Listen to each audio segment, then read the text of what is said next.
We back. Here we are. We're back. And we return. I'm tired. I'm a little tired, too.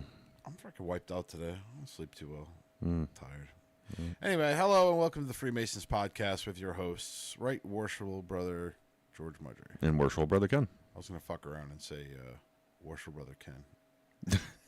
You could. But, I ran. You want to be me, man. It's a complicated life. I do want to be you for where you were last week. Yeah, that was a fun trip. Yeah, why don't you have a little discussion about that? So I went on a little Masonic vacation, not the type of Masonic vacation that you take, from Freemasonry after you leave the East or something like that, but an actual vacation with Freemasons. So Worshipful Brother Danny, who's been on the podcast several times, and Big Kev, Brother Big Kev, our junior warden, who's been on the podcast several times, and myself decided to take... Just on not too long ago. Yeah, we decided to take a not-so-impromptu voyage down south to the Fort Lauderdale area in Florida, and just had ourselves a great time for 6 or 7 days. It was pretty nice. You said it was more of a bender than a vacation. It was more of a bender than a vacation. Yeah, I mean, it wasn't, we didn't go too hard, but, we had a pool and a hot tub in the place that we rented, so we did a lot of sitting around in the sun, baking, drinking Happy Dad hard seltzers, so shout out to Happy Dad Corporation or whatever the hell they're called. Those seltzers, they're the bomb. They're really good. They're tasty. They have electrolytes, which is like, like, what else could you want in a hard seltzer? 100 calories? I don't want a hard seltzer. I know. But you know what? It was like it's not really the climate where you want to be drinking bourbon or like heavy beers or IPAs or anything. So I was like, well, what do you guys recommend? And Frank's, Frank Pisani, shout out to him. Brother Frank is Worshipful Brother Joe's brother. Worshipful Brother Joe Pisani, who came up here and was doing some of his songs for us. His brother lives down there in that area, so part of the trip was going to visit him. And he's like, yep, Happy Dad seltzers, that's what you want. So that was our drink of choice while we hung out. And I'm not white Ken. I'm not the whitest Ken anymore. I've got like a decent tan here, so hopefully the light shows that. How much of a dick am I? How much of a dick are you? Yeah, would you consider me how much of a dick? I would say you're like 30% dick. 30%? 30, that's it? Yeah. I would have went way higher. No, I think you've mellowed out over time. The only reason is because you had made the mention that you were you tanned, or you got tan, tan, so you're not as white as you were. Yes. But before the podcast, I flipped the lights so that the lights are over you. So if you that's what I was going to say. I'm like, hopefully the lights show that. They don't. Some sun. Nope, not at all. Look at that. I'm totally washed out. I assure you I am tan under all this. I flipped the lights so that... You're a bastard. I specifically turned it on so that you'd be like reflective white translucent like you were in the last episode. I was. That's why I flipped the lights. So now how much of a dick am I? Yeah, I put you at a solid 45 now.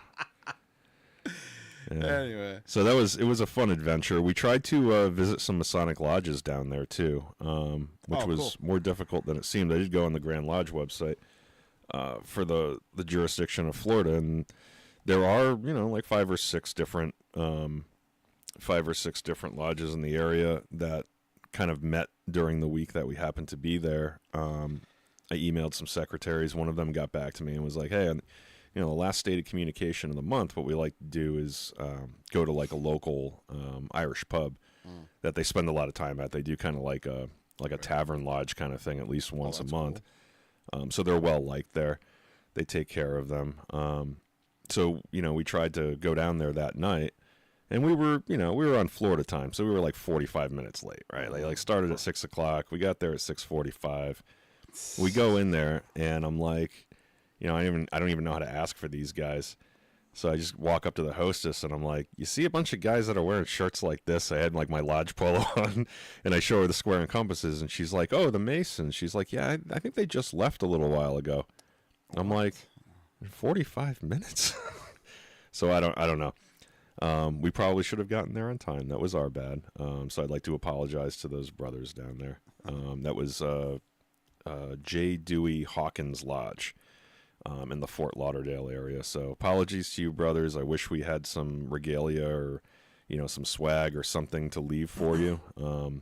They did have like a cool built-in like bookcase thing when you walk into this Irish pub, and she's like, "Oh yeah, it's these guys, right?" And I looked at it, and there's a bunch of gavels and square and compass badges all over. So they gave them that sold, that bookcase to decorate however they wanted, and it's really neat. So I wish we had something on us like challenge coins or something to leave there for them, but we traveled pretty light.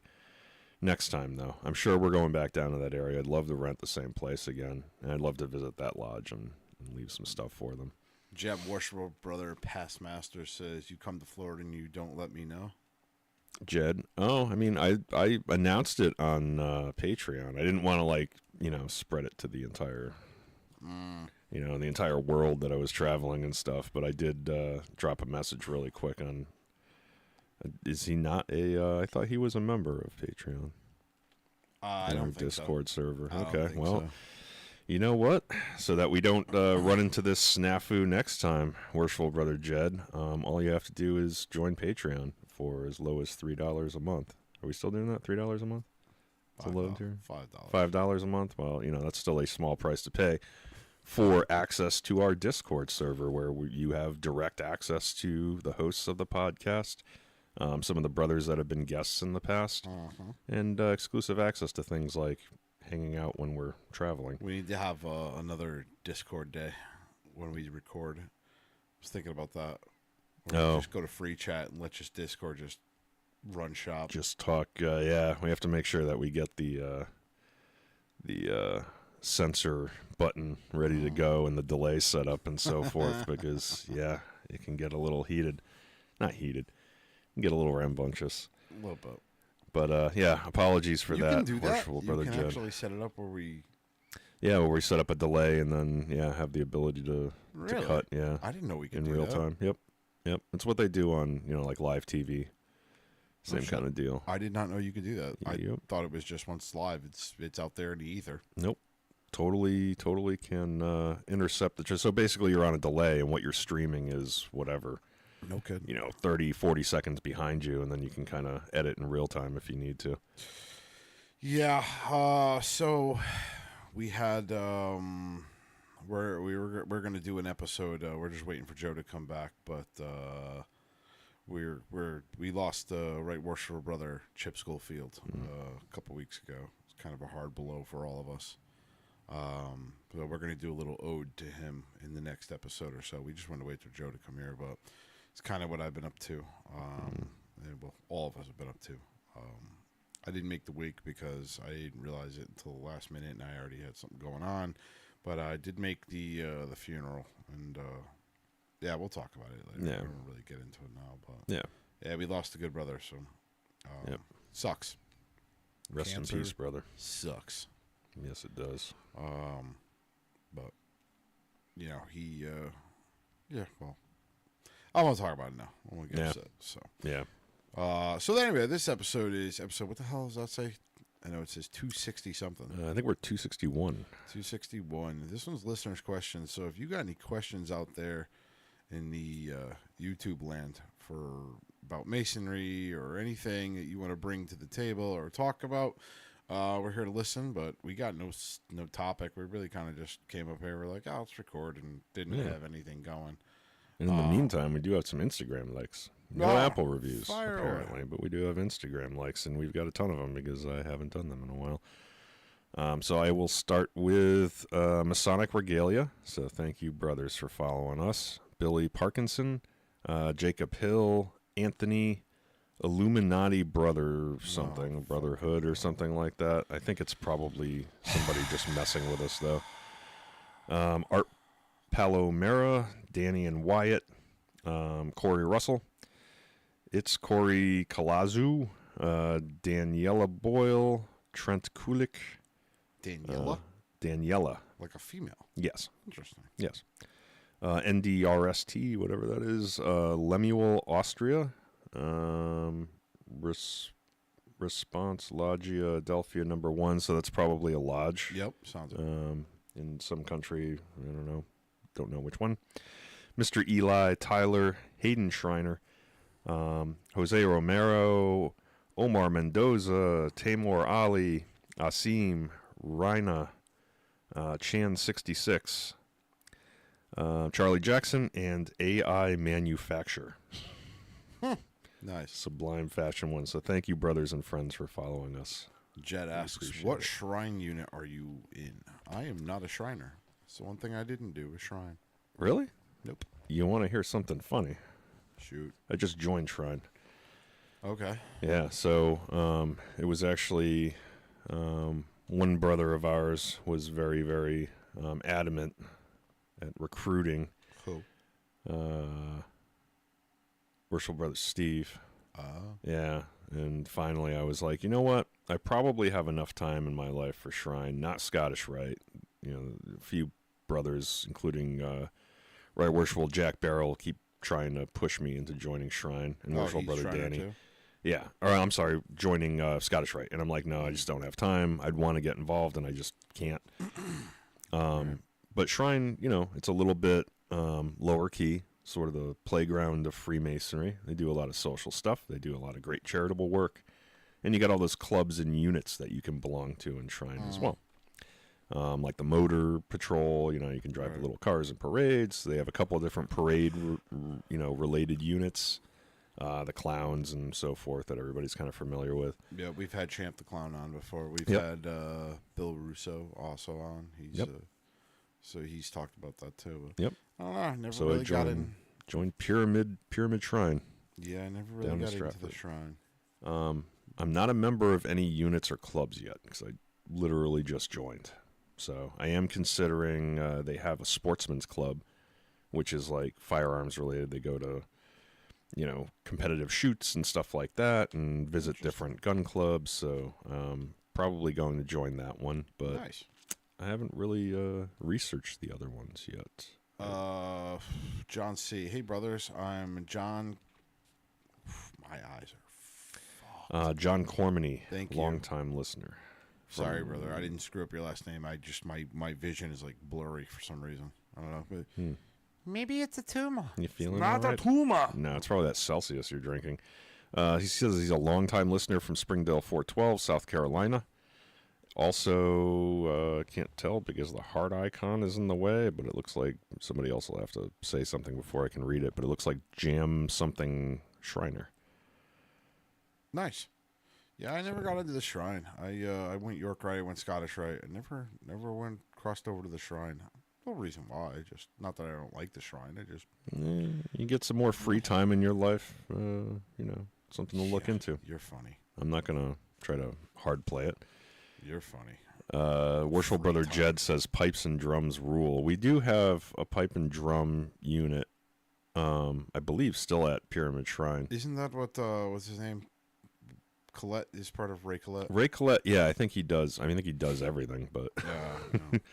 yeah, I believe he's in pipes and drums. He's a pretty awesome guy. Ray Collette's an interesting guy. Shout out to Ray. Jameel Shriner. Jameel. Okay, Jameel Shrine down in South Carolina. Well, welcome, brother. Yeah. Yeah. I don't know. I just never. I wanted to do Scottish Rite and York Rite, but I just never really even thought about sliding over to the Shrine, which is crazy because there's a lot of Shriners in my old lodge that were Shriners, and I just never crossed over. How about Grotto? Did you ever do Grotto? I don't know anything about Grotto. You don't know anything about Grotto? Nothing about Grotto. Nothing about the Grange or anything like that. You know, nothing. Well, the Grange, I don't think is Masonic. I think it's not? No, that's it's like a agricultural social group. Agriculture, how? Like save the trees? No. Agriculture, like farmers would join it and stuff. It was like sort of a social and political kind of organizational body. The idea being that, you know, it advocates on behalf of local farmers that join it. So it's kind of like a collective sort of, I don't know. I'm not very good at describing it, but also I'm not a member of it. Yeah. I've always lived in cities, but I've heard Heard it explained by a couple different brothers. Which But is yeah, you don't fun. have to be a Mason. Which is to funny join because that. you're like a country boy as fuck. Well, You're Mr. yeah, IT. You do I do enjoy computers, you outdoors, cities, yeah. but like you're very outdoorsy for somebody who's like a yeah. quote unquote city boy. I like to diversify, right? So if the apocalypse ever occurs, they're really not going to need software engineers, so I better have some other skills. So that was really what got me into all those things. Fair enough. Yeah. And I live out in the country now, but Jed says, I know I was a pipe major and press for 15 years. I taught Ray how to play. Cool. what?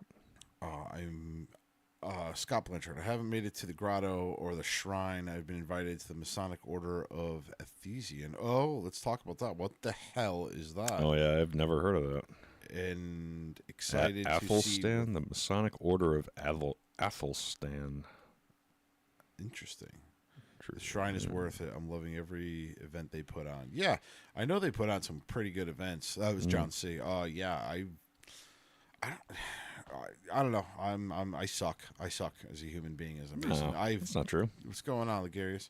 Yeah, I haven't been to any of the shrine events whatsoever. You should try one. They've got a shrine So- club, the Naugatuck Valley Shrine Club, which I think is fairly local. Yeah, I'm very And, ignorant with that. I don't know anything about the shrine.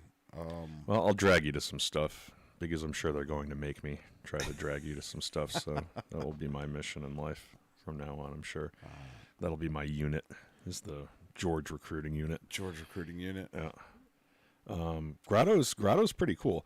If you don't know anything about I it, know nothing about grotto either. so it's kind of similar to the shrine. It's got very Middle Eastern kind of overtones to the symbolism Like and the Allah ritual. Akbar Salam and shit like that, or what? It's not. So it's not. It's not as kind of Arabic, I guess, as the shrine is. Okay. But it is definitely like Eastern kind of philosophical and symbolism based.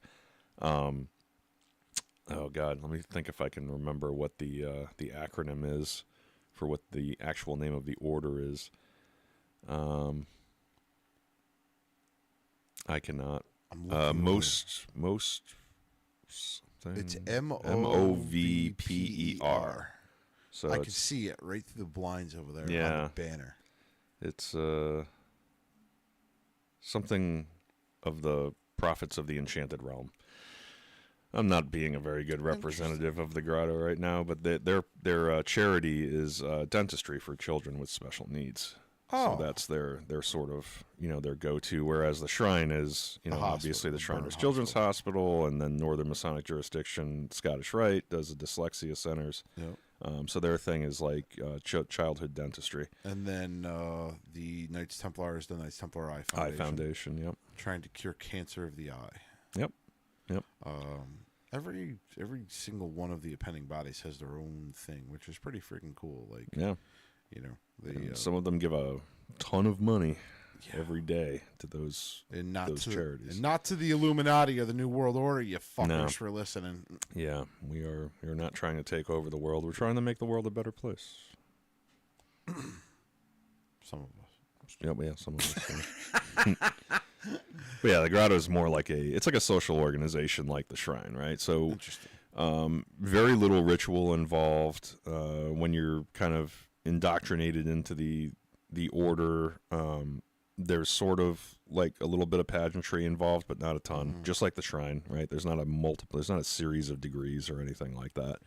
And usually when we meet, we actually have Zinda Grotto meets here in the Waterbury Masonic Temple. We'll have like a typical business meeting every once in a while, but they also do a lot of social stuff, like family days where we'll go out to a restaurant or something like that, restaurant and bar, invite the family. All right, so this is how you know my eyes. You need me to increase the font size? I can do that. Hold on, for no. you. This is how I know my eyes are like blurry as hell because John C. wrote, "Do y'all have a Daughters of the Nile?" And I thought that was WAP. VHAP. I don't know what. For anybody who knows what the Cardi B song is, WAP, I'm like, oh my God. And then I realized, I'm like, no, you read that wrong, George. No. It's chapter. Oh, he said chapter. Yeah. Okay. Daughters of the Nile. I believe We don't. we don't. We do. There's definitely one somewhere in Connecticut. There's somewhere but in not, Connecticut. not local to us. Yeah, he said. Jeb said yes. Pyramid does. Yeah, I know that there's one floating around there. Again, So hold on. So Jed lives down in Florida, and he also taught 'cause I believe Brother Ray Collette how to He was originally play. from Connecticut. He was from Oh. Easton, right? Easton Lodge. Oh, all right. Well, I'm He's not. from Easton Lodge. Clearly, I haven't been paying good enough attention. I'm sorry, Worshipful Brother Jed. Yeah. Yeah, I know those daughters of the Nile. See, a lot of these, like even the other one. What's the other one? The fucking turtles, right? I don't know. Well, the Any turtle freaking- is that's like it's not like a recognized really appendant body. That's just it's like a fun degree that you can take. Oh, okay. I don't think they have their own international turtle order or something like that.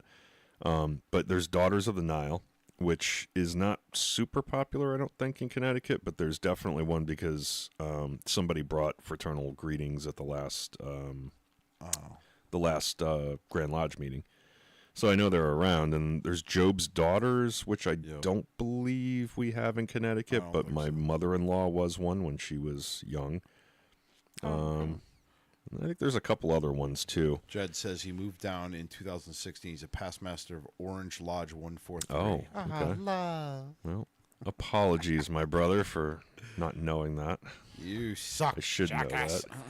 know that. My wife recently joined Daughters of the Nile. She's loving it. Yeah. See, I'm so ignorant with some of these things that like I don't really know much about them. Like I don't. So I Daughters never of the looked into Nile, and I could be wrong, but I believe it's the sort of women's auxiliary organization of the shrine. I believe.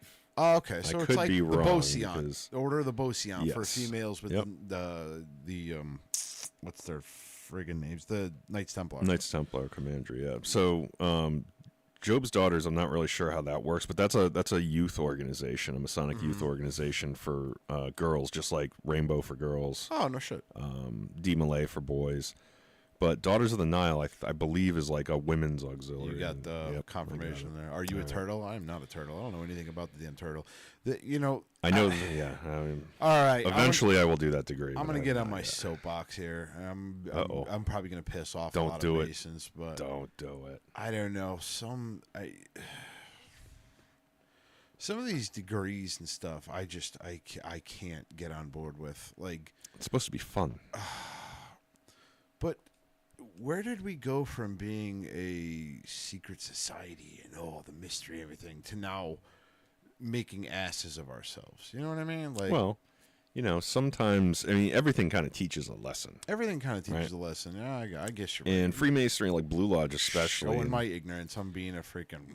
Well, I'm just taking the devil's advocate here. But most of, the appendant bodies, Blue Lodge Masonry, we're very proper, right? In Lodge, like there's a air of decorum that one must maintain and so forth. And I think a lot of these other orders kind of came about because some brothers were like, hey, we just occasionally just want to hang out and not have a strict rule set that we always have to adhere to and always be on.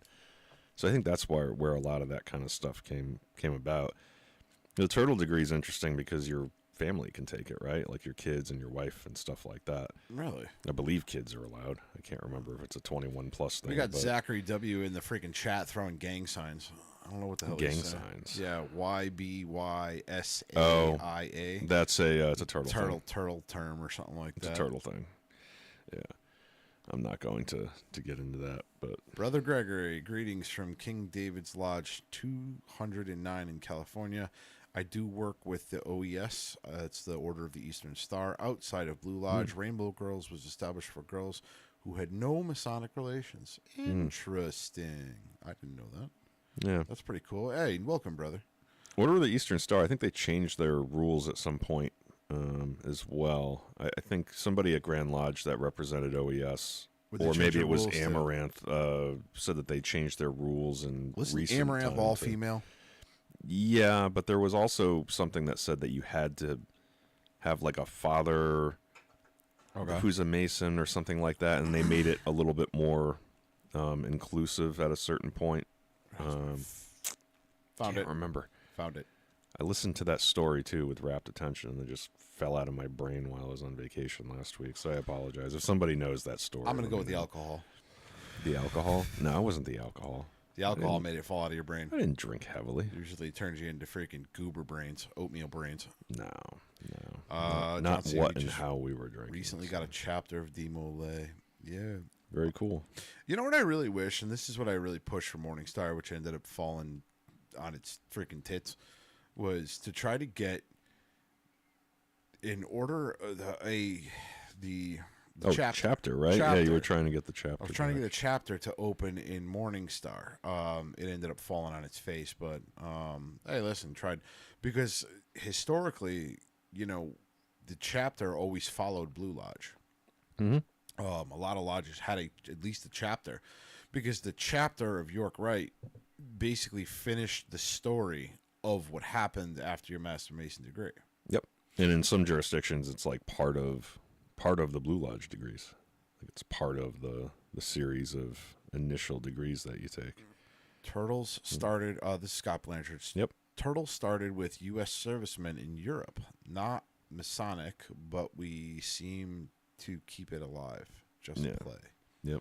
Interesting. I didn't Yeah, know. it was pilots, I believe. Correct me if I'm wrong, Really? Brother Scott Blanchard. But yeah, I believe it was like Royal Air Force pilots that were just like, we're going to come up with a fun fraternal And it didn't order. start in the U.S. if it was Royal Air Force pilots. Yeah, England. I believe that's the case. But again, my mind is mush, not for the reasons that you might think. Bullshit. There's a lot of sun, man. Took a lot of radiation damage while I was down there, as you can imagine. Did you get a lot of vitamin D while you're down there? Oh, well, not the kind of vitamin D that you did. That was a setup. Yeah, no, I'm not that stupid. I was rocking the SPF 55 like you wouldn't believe, man. We were very, very responsible. Worshipful brother Danny, who's got like bronze skin, is hitting the SPF 15 coconut oil, dry oil stuff, and I was like, dude, I don't know how you can do that, and like laying in the sun. Isn't he also a hairy man beast too? Yeah, but not enough to like. It's not like he's got a coat, you know. He's still gonna take radiation damage, but he's got very very bronzy skin. I know a Sasquatch when I see one. No. That was a Squatch. There were a lot of laughs. We definitely made fun of each other. And I can't. A lot of the things, a lot of the running jokes, I definitely can't talk about on the air. But it started as soon as we left. Right, we flew out of Tweed Airport, New Haven, which, by the way, is a fairly comfortable and efficient airport to fly out of. Direct flight, direct flight down to and their planes Fort don't Lauderdale. fall out of the sky or lose doors midair. Well, I mean, they're still Boeing, so really? it is what it is. We were on a 737-800, like it's a fairly good sized plane, tiny airstrip though, so it was interesting landing. Bless from Kentucky. Good morning, brother. One of my potential hotspots after I retire. Yeah, it's a nice area. I want to go somewhere where there's nobody around. I'm going to live in the woods like a fucking hobbit. I mean, you could do that around here, too. Ted Kaczynski. No, you can't. In Connecticut? Well, in the Northeast. New Hampshire, there's a lot of empty space. And they're very, small government up there. Are they, though? Yeah. Taxes are kind of non-existent. So is Montana in the middle of the freaking woods where it can shoot somebody from a mile and a half away. Yeah, what the hell was that pop? I don't know. Maybe somebody's here. I didn't hear the door go beep beep.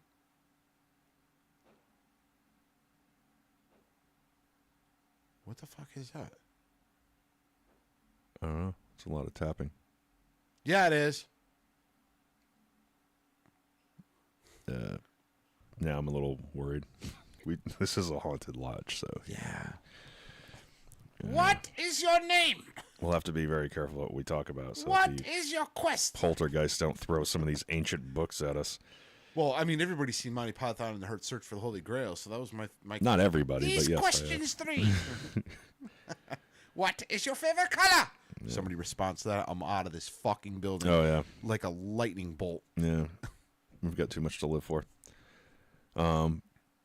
So as I was walking into the airport, I've got one of these little roller carry-ons, right? It's a very nice one. It's lasted me forever. I've traveled a lot with it. And as soon as I expand the handle thing to turn it into a little roller bag, it just keeps going and disintegrates.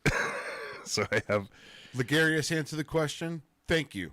The Turtles was started by a World War II U.S. Air Corps pilot Captain Oh, H.P. US, okay. McGowan, not the Royal Air Force. Oh, okay. Thank you for Googling You that for us, brother. suck, jackass. So I was Look wrong. at you trying to give Brits credit. I don't know. I thought that's how I remembered the look. It's, Too much vitamin D. yeah, it's too much vitamin D. Oh, man, I was trying to slow walk you into that one. Yeah, it's not going to happen. Trust me, man. The banter that we've had I believe it. over the last week. That's how it goes, though. I'm pretty wise to all of that now. Brother Gregor, I think everyone at Lodge has a presence, not necessarily haunted, but I smell pipe smoke every now and then in the library. Oh, why do you got to say that shit? We're in the library. If I smell pipe weed in the Shire. If you smell pipe weed, it's because there's a humidor right next to you over there full of cigars. So Wait, what? there's a humidor full of cigars over there. You So didn't tell me this? I didn't know I had to. I think I've talked about it before. Swipe or no swiping?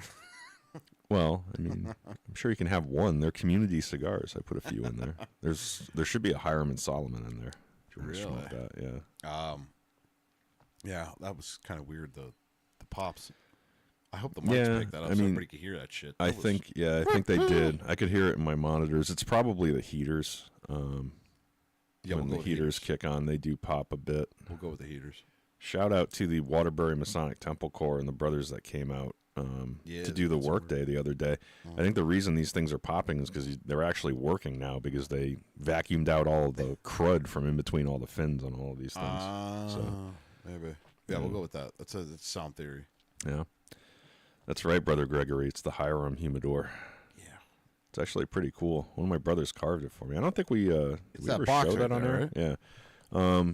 Well, there's that one, and there's a bigger one that has square and compasses burned into the top. That's a different one. That might be maybe Joe's personal stash. Yeah. Oh. Empty. Yeah. Hang on one second. Talk about something while I go get it. All right. What are we going to talk about? So there's this one time in band camp. No, I'm just kidding. What the hell was I going to say? Where is it? What is it? Oh, it's up there. Yeah, I'm too short. I can't see that shit. I can't see over the chair. As a matter of fact, my feet aren't even touching the ground, which is why the camera's closer. Nope. Stays right there.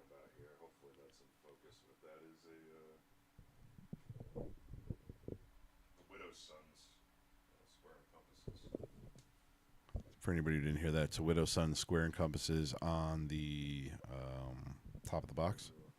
Ken is now inspecting the box. And there's a Hiram and Solomon cigar that's not going to be going back in the box. So.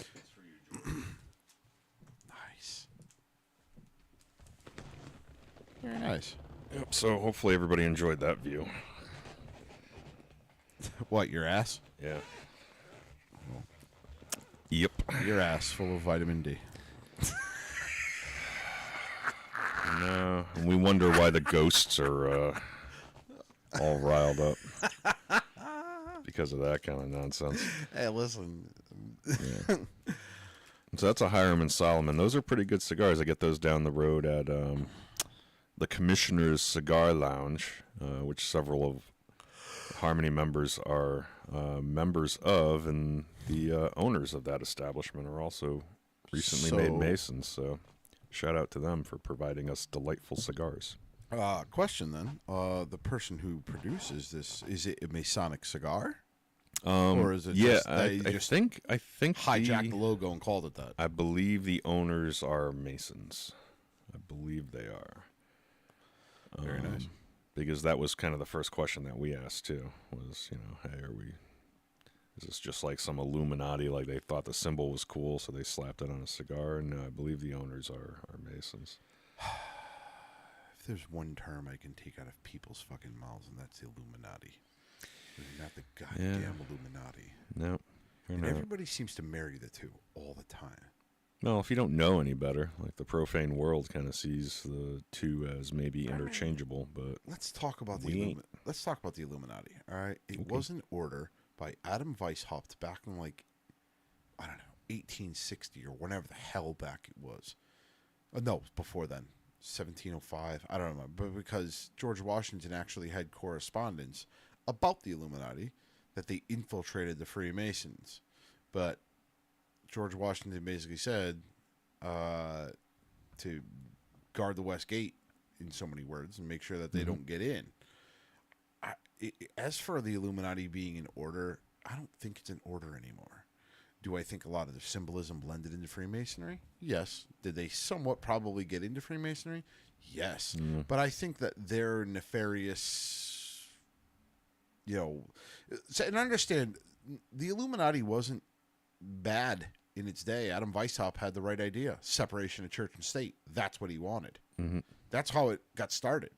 He was overthrowing governments left and right, but he was overthrowing them, or he was talking about overthrowing them. I don't know if he actually overthrew them, but he talked about it because a lot of these governments over in Europe were basically pawns of the Catholic Church. So he wanted to separate the government from church and state. He got a little bit in a sandwich back, with some of his writings, meaning one of the things he wanted was a utopian society where there was no government. He was an anarchist. Not anarchist, but that's a better word. He wanted a utopian society where if everybody followed the moral law, there would be no need for government. Right. He was an idealist. On paper, it sounds amazeballs. However, not everybody subscribes to this freaking theory or idea. Some people enjoy government. Yep.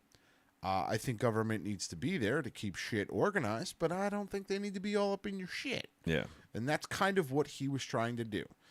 And he was way into the Enlightenment, too, so, philosophical and scientific discovery and enlightenment was a big part of, the principles behind the Illuminati. And, nowadays, yes, they probably, cobbled together a bunch of their ritual and stuff from Freemasonry because a lot of organizations did that. Right. Freemasonry predated a lot of that, and I think, nowadays it's really just scammers. Yeah. Cobbling together their symbolism and so forth to try to scam you. Fucking dragon piss or whatever in our first bunch of episodes, remember? No, they're not even trying to sell you anything. They just want your money. They want your money. But they were like, oh, you've got to take the rituals. You have to spend $200 and send us $200 to get, I don't know, dragon piss or whatever the fuck they were trying to... The beak of 100 eagles. I don't know what the hell. But anyway... Zachary W. Oh, this I want to talk about, and then I'm going to get to Open X's question. They got permission from their Grand Lodge, and they all asked in return. All they asked in return was to make a good quality cigar. Yep. We're talking about the cigar thing now. Aram and Solomon. I got to go on my little.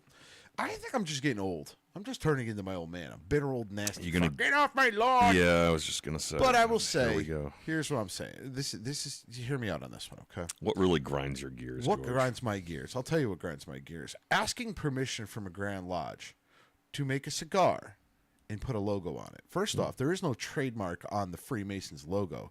I mean, shit. Like I said, I went into an Old Navy years ago, and there was a shirt that had the Scottish Rite logo on it. They didn't ask permission. Old Navy was like, fuck them, we're putting this logo on a shirt.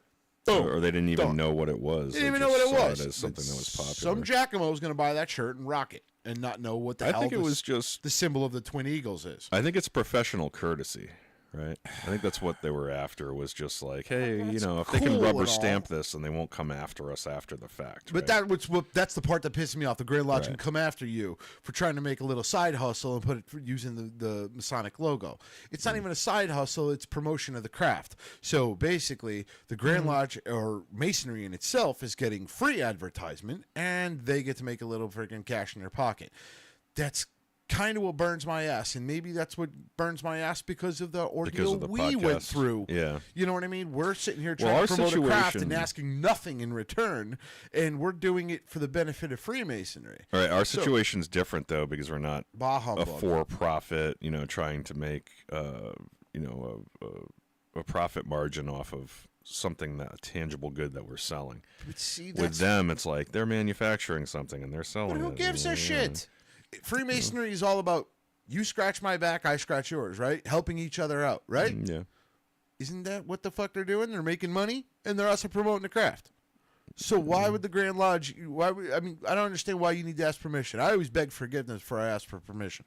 Yeah, that's how we handled things, but I think things are different in other jurisdictions too, right? But see, on the flip side, they don't own the, there's no trademark, there's no registered this and that, but But again, in our situation, we beg for forgiveness. Well, I didn't beg for forgiveness. I'll eat shit before I'll freaking beg forgiveness. But my point is, we do have a handler though. We have a Grand Lodge handler. Do we? Yeah, we do. Where is he? Well, What's his name? He's not here. What's his name? You know who it is? It's Right Worshipful Brother Shane. Yeah. We just haven't pissed him off yet. Fair enough. That's why we haven't heard from him. But understand how many of the brothers, now that we're doing this and we're 6 years running, Oh yeah, how nobody's many come of down them on us see yet. the light and like, wow, they're actually doing something good? Hopefully all of them, but You know what I mean? You're always going to get there. They swear too much. Kim's Yeah. too white. They're making vitamin D jokes about penises. I know it's about penises. nobody's, You know what I mean? Like, nobody's ever complained about I'm just my whiteness. saying, like, they swear too much. They brush my Yes. hair. You know what I mean? But you're always going to get the naysayer. But in the grand scheme of things, what are we doing? Promoting the craft. And how many people have we helped? A bunch. And how many people have we given enlightenment to and pointed them in the right direction? I had a dude literally last week who messaged me like, hey, man, I'm trying to join. I don't know, whatever, Wyoming, Utah, somewhere where I was. He had no idea where to go. Pointed him in the right direction. Boom. 2 days later, I put my petition in. Man, I'm so excited. Awesome. My point being is, We're number one in the Philippines, damn it. this is what. Don't fucking start. But this is my point. Sometimes government, Grand Lodges, need to fuck off and just let it ride, which leads me into this one. In your opinion, how do you see Freemasonry, Blue Lodge, changing or progressing in the next 5 years? From a question from OpenX. How do I see it progressing? I don't think Freemasonry progresses on a Grand Lodge level. I think, unfortunately, I feel Grand Lodges put a cap on shit. Well, Sometimes I got a counterpoint to that. By okay, the way. I feel like they're more of the inhibitor, okay? Because one of the tenets we have in Freemasonry is not to make innovations in Freemasonry. Yep. I think, partially, that's wrong. Because look at what the Scottish Rite does. They change their degrees all the time. And you know what happens? People go, oh, cool. They changed this degree. I want to go see it. I believe that you should have your original degrees. I have no problem with innovation. Now, granted, I know I'm going to get somebody in this comment be like, well, you just took a shit on the turtles a minute ago. Yeah. You're talking out of both sides of your mouth, jackass. But, I don't have a problem with the turtle degree. How do I put this? I just want... I don't know what the fuck I want. I want to go to sleep. I'm fucking tired. I'm ranting at this point. No, I just want there to be able to be innovations, but keep the original shit. You know what I mean? Yeah. But I don't. I think it's wrong for Grand Lodge to be like, well, you can't do that because you didn't get our permission. I mean, eat a satchel of Richards. Like, you know what I mean? Like, Well. who are you? Like, Blue Lodge, Masonry progresses at the ground floor. Yeah. Harmony, Ashlar Aspetuck, Morning Star Lodge. These lodges innovate and do things on their own to better the craft. My opinion, not trying to be a dick, and I'm sure I'm going to piss off a multitude of people, but what do Grand Lodges do to benefit the betterment of Freemasonry? Okay. Well, In my opinion, every Grand Lodge I went to, it was always a dissertation about how much money we're losing and why we need to have more members because we can't give more money to Masonic hair. well, I get why, but my point is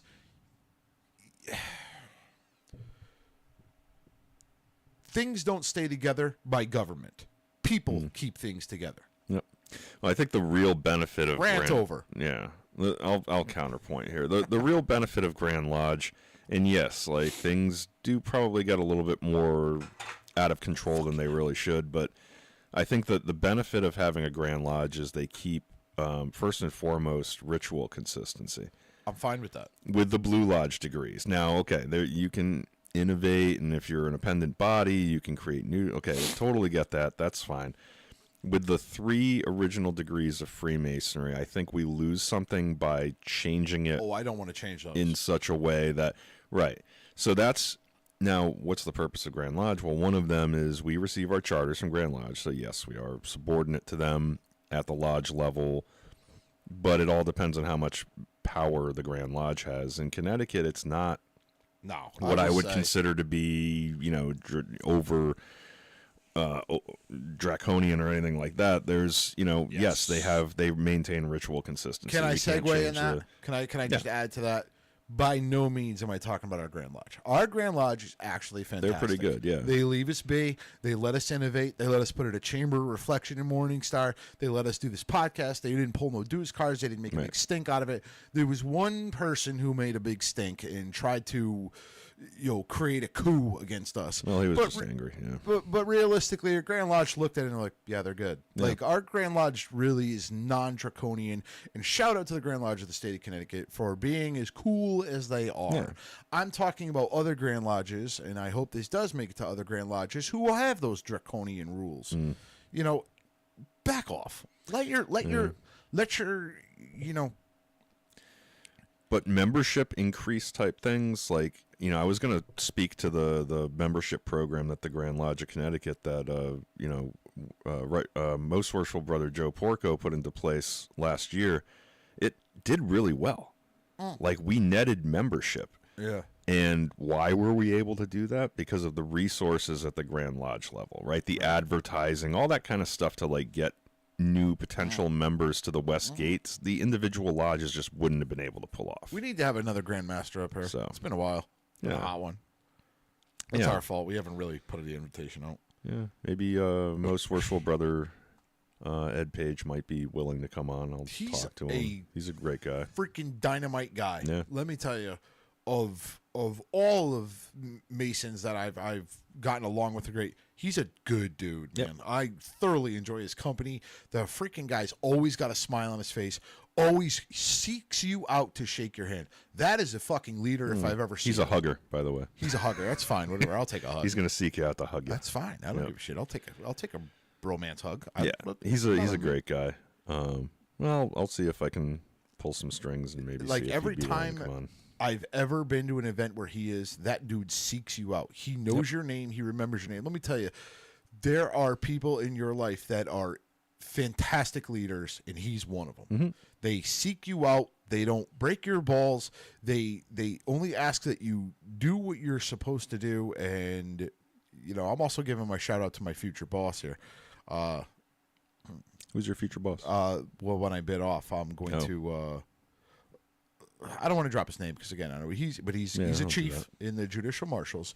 Okay. And I was on FTO, which is field training. When I first got into it, I'm on FTO. I'm still the FNG. For anyone who doesn't know, it's called fucking new guy. Yeah, there's a lot of acronyms there. But now, mind you, I'm just a ground floor marshal, just doing my job. I'm a trainee, technically, on FTO, so I'm still following around my freaking field training officer like a fucking puppy dog at this point. But this man came up to me, and before I even met him, he knew my name. That's a mark of a good leader right there. And he never forgot it. Mm-hmm. And he also was another one. He will seek you out just to say hello. Hey, how's it going? Mudry, how you doing? Yeah. He's got an R. Lee Emery kind of vibe about him. He's got an R. Lee Emery vibe about him, but he's always got a smile on his face. Yep. I mean, he'll chew an ass. Don't get me wrong. Like, that's good leaders need to also be able to chew an ass. Yep. But my point is, the qualities of a good leader are: 1, always knowing your people's names. 2, never allow them enough rope to make their own mistakes, and they'll love you to death. Yeah, and don't hang them with it. Actually, pay the tab and keep the receipt. Keep talking, Ken, because I have something here. Well, servant leadership, I think, is an important thing. I think we've talked about this on the podcast before too, but never make one of your people do something that you're not willing to do yourself, and show them and let them know that you're not above doing it yourself. It's just part of the job is you occasionally have to give orders, and other people have to be subordinate, and right, because that's for the good of the organization. Okay, but servant leadership is something that Most Worshipful Brother Ed Page talks about a lot when he talks, and he's just like that. Found some things. I can't remember if I said these on the podcast before. I can't remember if I talked about this guy before, but this is a book called The Rogue Warrior. and it's by Dick Marcinko, who is the leader of. If I've said this before or talked about this before in the chat, please let me know. It sounds vaguely familiar, but I don't think you went into it a lot. Okay, so in his books, he was the creator of SEAL Team 6. And in his books, he actually, at the back of his book, he has the Rogue Warrior Leadership Code. And I freaking love this shit. So I'm going to read these two.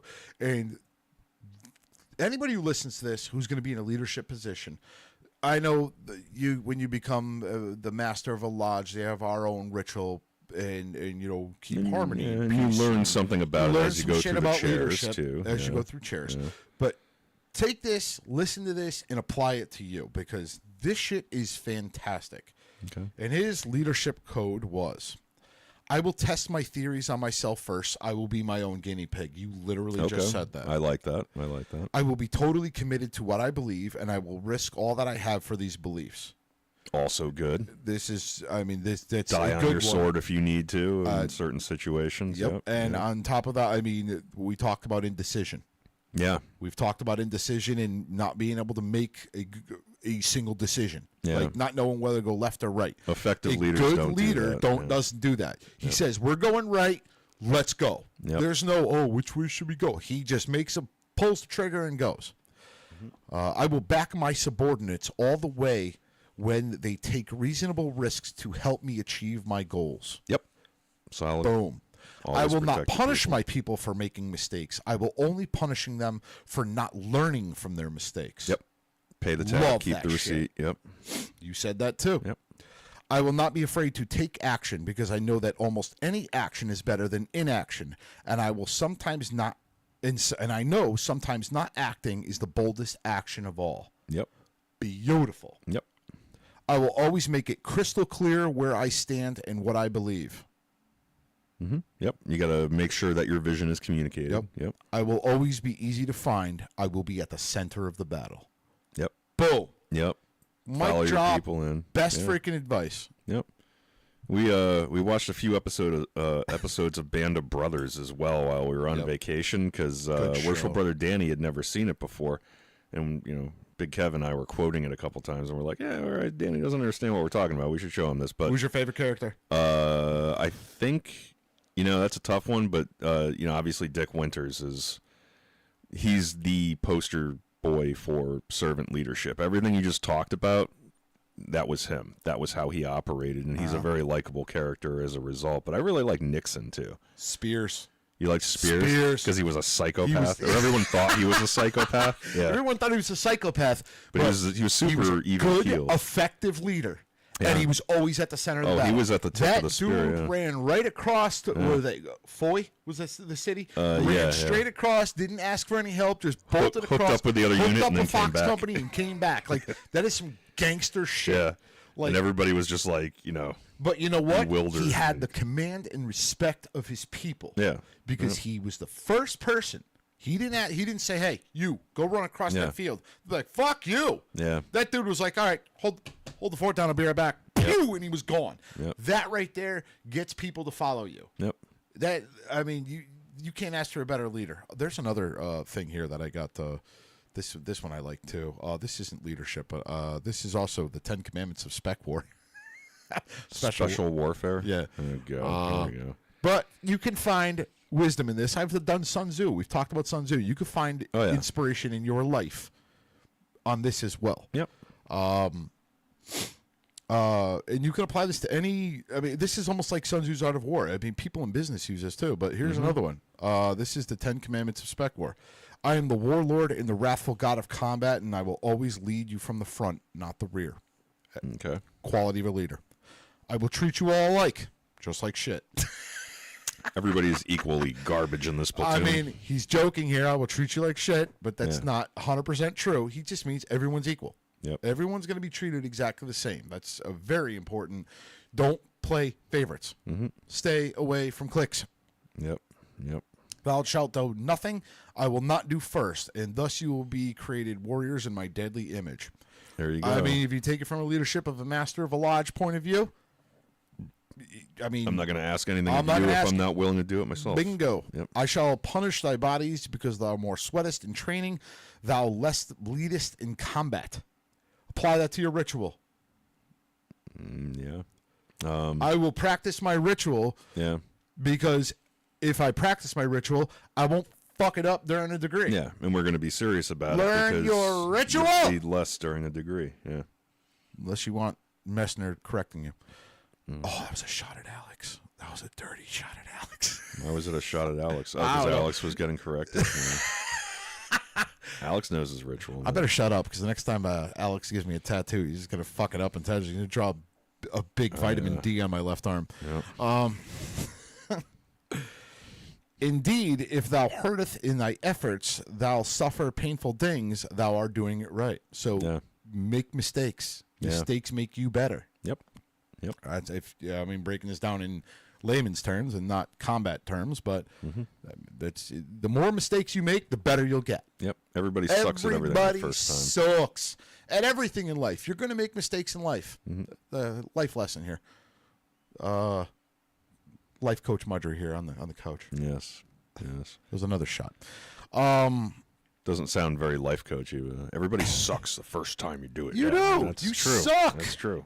I'm sorry you suck. It's not all puppy dogs and, sunshine. You're going to suck your first time. There's very few people in life. They're going to come out the gate hotter than a tea kettle and get it right the first time. In any aspect of anything, there's always room for improvement. Natural talent is a fallacy. Thou shalt keep it simple, stupid. Okay. Yeah. Keep it simple. Don't overcomplicate the fuck out of things. Let's use that in terms of committees. Don't have 37 people doing the same goddamn thing. Yeah. You do this, you do that, you do this. Boom. You report to me. Boom. Yep. Don't call no complicated chains call of Bob command. And have Kevin get back to you and chain of command. Yeah. Very simple. Yep. Thou not has to like it, thou just has to do it. Yeah. Yep. Sometimes you're gonna have to do crap that you don't like. I don't like being a steward and having to freaking serve food and clean up tables and shit. But guess what? If you want to advance in this freaking thing, Buttercup, you got to do it. You need to learn how to serve before you can learn how to lead. Bingo. Thou shalt never assume. Don't assume somebody's going to clean up the jewels. Don't assume somebody's going to turn off the lights and the heat. Guess what? At the end of the day, it's your responsibility. Bingo. Don't assume. Verily, thou art not paid for thy methods, but for thy results. By which meaneth thou shalt kill thine enemy by any means available before he killeth you. All right, let's talk about this. Again, this is all combat. This is spec war, right? This is spec war, but we're breaking it down in how you live in life, right? You're not paid for your ideas. You're paid for results, right? Okay, yeah. So you can come up with a theory, but if your ass doesn't apply it to anything, what's it good for? It's an idea. Yeah, you know what I mean? that one I think is less easy to generalize to life because it's, I won't do a results that are the only thing that matter. You stab people in the back and stuff in order to get your vision. See, I'm not reading it like that. Into reality. I'm not reading it like that. I'm reading, I want to do an event to promote Freemasonry and get people in the door, and I want to have this, I want to have that. You come up with the ideas, you come up with the plan, everything, and then nothing happens. Oh, yeah. It doesn't generate any value unless it hits market, right? So if it doesn't get done, it doesn't matter how great of an idea it is, right? How many times have you've had brothers that you've I don't know about your lodge, or other lodge, but I know of lodges that planned out events, and then it went tits up, and it just fell apart, and because nobody did anything.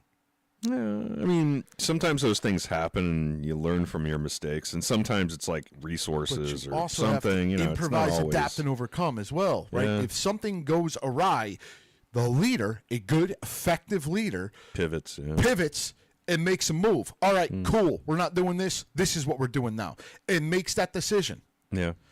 As we've said before, Freemason lodges are not a democracy. No. They're not. Why aren't they a democracy? Because that's not the design of the Masonic institution. It never really has been. We're hey, all brothers, equal, what do you think? You ask their opinion as a Yep. master. You ask your lodge's opinion. But at some point, there's got to be one guy who wears a funny hat. Not this one. A funny hat that pulls the trigger. Says, all right, I got my collective ideas. we're not going to do all that. This is what we're going to do. And pulls the trigger and it's done. People might not like it, but thou hast to do it. Yeah, right? It's part of the installation ceremony, as some have to lead, some have to follow. Like, that's the deal. Right? Bingo. It's part of the installation of officers ceremony.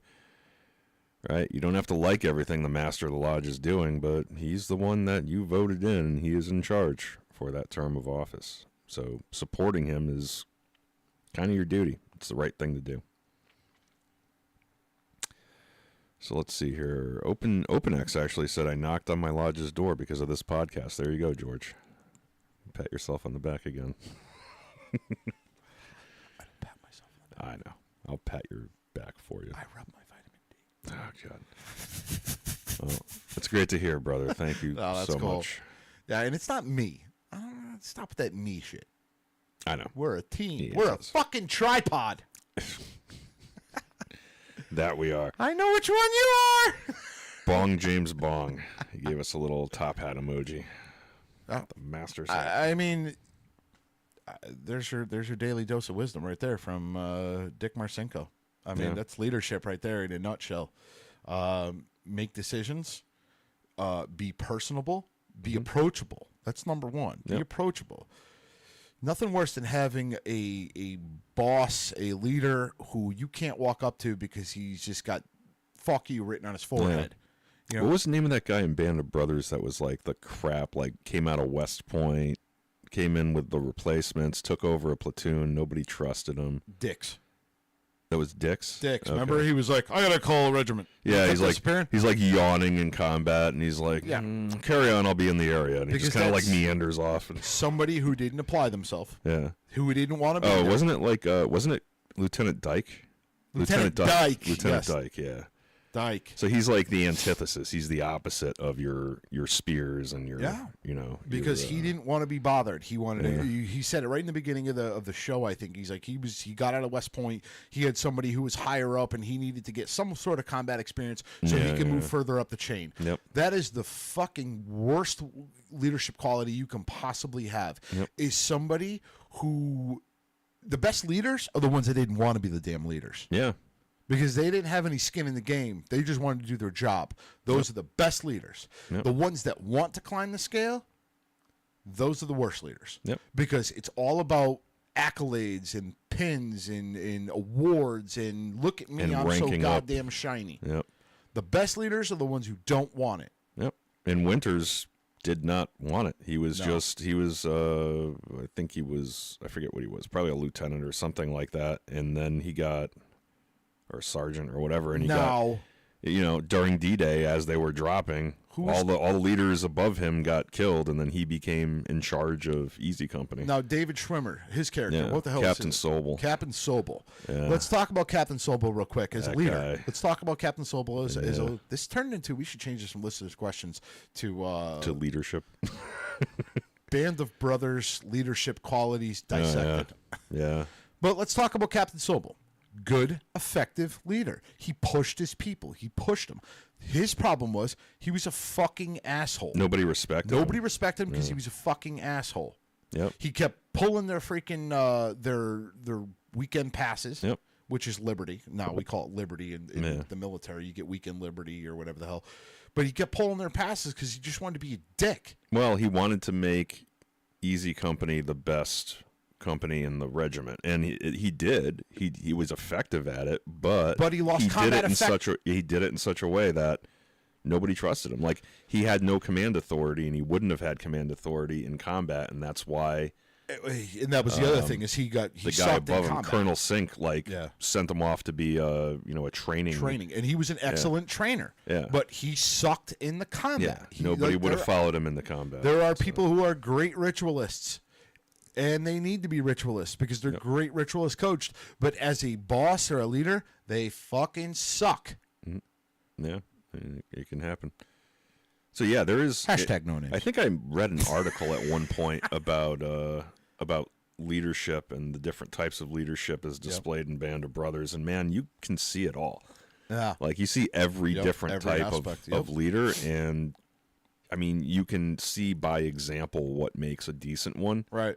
Which is effective and which is complete dog crap. Now, It's really fascinating to watch. and with that also included, the other qualities of a good leadership is knowing what your weaknesses are.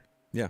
And being able to take constructive criticism of those weaknesses. Yeah. Or have people that you can trust that, cover that part of you that you're weaker at. Yeah. You know? Again, like, a good leader doesn't need to scream and yell. A good leader doesn't need to be a fucking asshole to get their point across. Mm-hmm. Believe it or not, I believe personally, screaming and yelling has negative effect. Mm-hmm. Unless it's warranted. Sometimes it is warranted. Yeah, well, you're going to not lose all the respect time. for that leader. And when you're hot as a tea kettle all the time, you get the Captain Sobel's case of where they just hated his guts. Yeah. Yep. And he was not effective. They rolled their eyes when he would give a command. They had no respect for him. Even if Captain Sobel, I feel personally, in the case of Captain Sobel, he was a dick. There's no doubt about that. He was an asshole. He was a tough son of a bitch. Yep. However, if he treated his men with a little bit more respect, I think the aspect of him not knowing where he's going and being confused all the time in battle, would have been less of an issue. Somebody would have stepped up. Somebody would have stepped up. Hey, Captain, listen, Yep. man, this is where we're at. This is where we're going. Yep. But the problem is people were afraid to approach him. Yeah, they wanted to see him fail. They wanted to see him fail. Yep. And unfortunately, when you are an asshole in life, people want to see you You're fail. in it only for yourself. Nobody's going to back you if you're an asshole, no matter how effective that group of men is, that group of people that you led is. They're going to be great at their job, but they don't respect you. So, and Captain you're in Sobel's it for another yourself. perfect example. Captain Sobel was another perfect example of somebody who was in it for leadership, in it for accolades and titles and stuff. Yep. Because you remember when he was, I think it was, who's the guy above him? Colonel Sink. Colonel Sink. Remember when he promoted him? Yeah. And his face lit up? Oh, Yeah. thank you. Yep. Oh, he was so excited about that. I hate David Schwimmer too. He's such like a hateable person.